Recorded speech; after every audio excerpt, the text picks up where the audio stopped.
Hello friends, welcome to my YouTube channel. आज हम अपने इस वीडियो में human eye and colourful world जो चैप्टर है उसको फुल आज रिवीजन करेंगे और उसके डिफेक्टेड ऑफ आई पार्ट।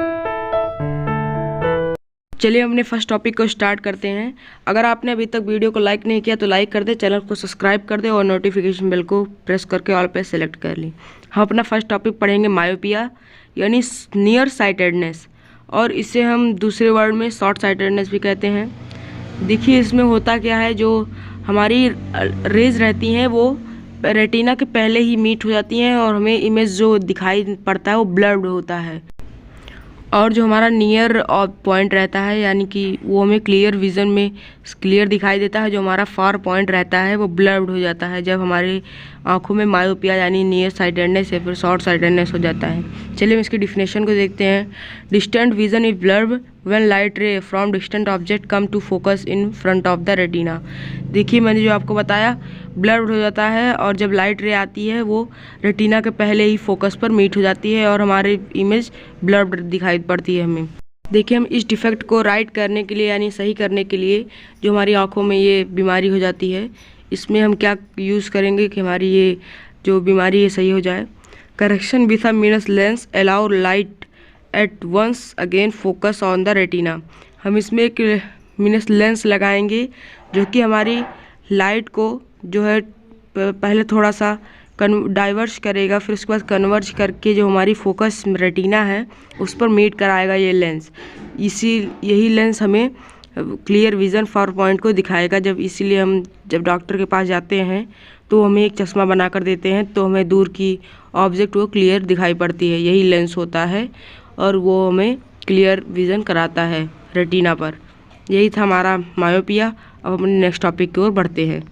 अब हमारा डिफेक्टेड ऑफ आई का सेकंड पार्ट है हाइपरमेट्रोपिया। उसकी definition is a defect of vision in which a person can see distant object clearly but can not see near by object clearly because the image is found behind the retina.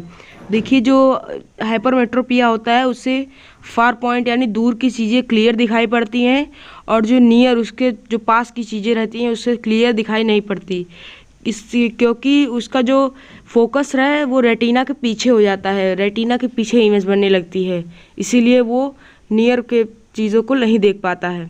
उसके causes क्या होते हैं? Decrease in curvature of eye lens. उसका जो eye lens है वो decrease हो जाता है यानी एकोमोडेशन पावर वो अपना पूरा यूज़ कर लिया रहता है और लाइट को कन्वर्ज नहीं कर पाता रेटिना पर। और shortening of the eye ball, उसकी जो आई बॉल होती है बहुत छोटी हो जाती है। और हम इस डिफेक्ट को सही करने के लिए हमें क्या करना चाहिए? Using a suitable convex lens. हमें एक सुटेबल कॉन्वेक्स लेंस का यूज़ करना चाहिए, वो मीट करा देगा रेटिना पर हमारी इमेज को। चलिए हम अपने नेक्स्ट टॉपिक की ओर बढ़ते हैं। नेक्स्ट और आखिरी हमारा डिफेक्टेड ऑफ आई का ये पार्ट है प्रेस बायोपिया। इसका डिफिनेशन क्या होता है? Is a defect of vision in old people in which they are not able to see near and far object clearly. देखिए ये ज़्यादातर ओल्ड पीपल जो हमारे बूढ़े दादा लोग होते हैं उन्हीं को होता है, क्योंकि उन्हें ना तो नियर की ऑब्जेक्ट दिखाई पड़ती है ना फिर फार की, ना तो वो दूर की देख सकते हैं ना तो वो पास की, इसीलिए उसे हम प्रेस बायोपिया भी कहते हैं। और इसका कॉजेज़ क्या होता है? Weakening of ciliary muscles. उनकी जो सिलेरी मसल्स होती हैं वो वीक हो जाती हैं और अपना वो एकोमोडेशन पावर का इस्तेमाल नहीं कर पाती हैं।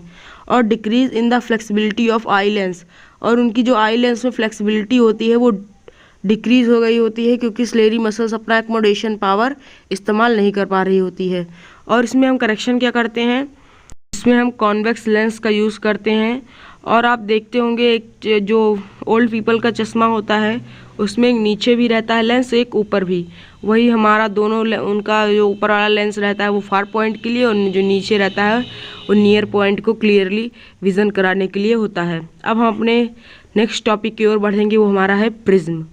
चलिए हमारा नेक्स्ट टॉपिक है प्रिज्म। क्योंकि हम आई के जितने भी पार्ट्स हैं वो सब पढ़ चुके हैं, अब हम प्रिज्म के बारे में पढ़ेंगे। देखिए प्रिज्म क्या होता है? A 3 dimensional figure with 3 rectangular face and 2 triangular face. Once the rectangular face are parallel the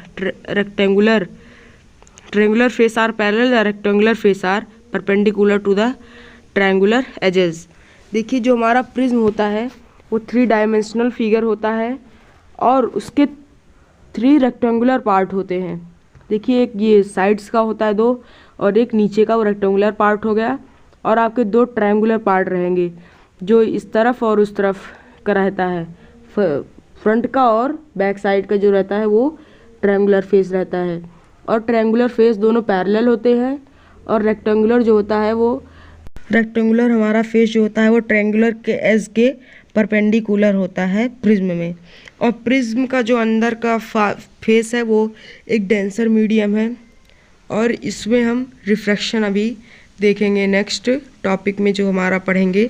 और ये बगल में फिगर दे रखा है वो नेट है, वो जो फिगर है वो पूरी तरह से ओपन कर दिया गया है समझ लिए प्रिज्म को। वही हमारा जो है वो बगल में आपका एक रखा हुआ प्रिज्म है, ट्रायंगुलर प्रिज्म, उसे हम कहते हैं ट्रायंगुलर प्रिज्म। चलिए हमारा नेक्स्ट टॉपिक है प्रिज्म। देखिए एक वाइट लाइट है जो कि एयर में है और एयर जो होता है वो रेयर मीडियम होता है और प्रिज्म के अंदर डेंसर मीडियम है।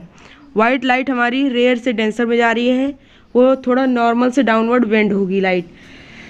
एक वाइट लाइट एंटर कर रही है, आप देख रहे हैं फिगर में, और वो जब बाहर निकल रही है डेंसर मीडियम से होकर एयर में तो फिर एक आप विवग्योर कलर जानते होंगे, वही वो दे रही है।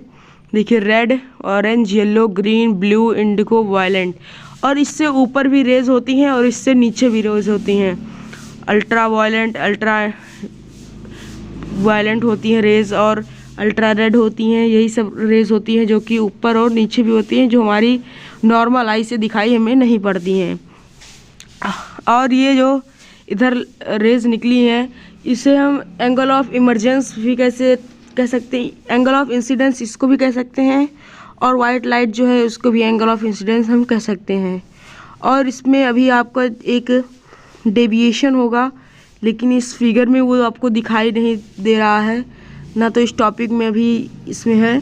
और इसमें एक इमरजेंस भी होता है और डेविएशन भी क्रिएट होता है ये इस प्रिज्म के अंदर। और जो हमारी रेन में जो हमारी रेनबो फॉर्मेशन होती है उस टॉपिक के बारे में हम नेक्स्ट वीडियो में डिस्कस करेंगे।